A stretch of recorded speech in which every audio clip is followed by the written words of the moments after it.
எனக்கு வந்து 3 பாசிட்டிவ்.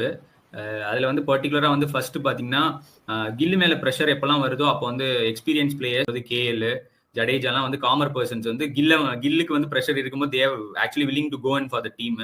ஒரு positive. And then one more thing is Jadeja overall bowling அந்த ஃபர்ஸ்ட் இன்னிங்ஸ் அவர் பண்ண அந்த ஓவரால் கண்ட்ரோல் வந்து சரியான பாசிட்டிவ்.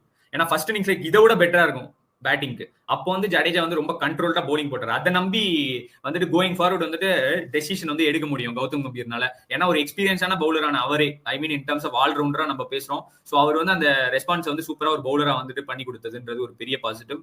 இன்னொரு பாசிட்டிவ் வந்து அந்த சிராஜோட ஸ்பெல், ஈவன் தான் அந்த விக்கெட்ஸ் வராமலாம் இருக்கும்போது நிறைய எக்ஸ்ட்ராக்ட் பண்ணாரு சில டைம்ல எல்லாம். அந்த எஸ்பெஷலி இன்னைக்கு வந்து அந்த லஞ்ச் முடிஞ்சு வந்த ஒரு போடப்பட்ட ஒரு 3 over spell was top notch. ஏன்னா நிறைய ஓவர்ஸ் போடக்கூடிய ஆள் அவர் தான்.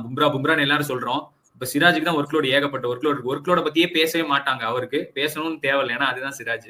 So Miyan has really started the series well in terms of rhythm.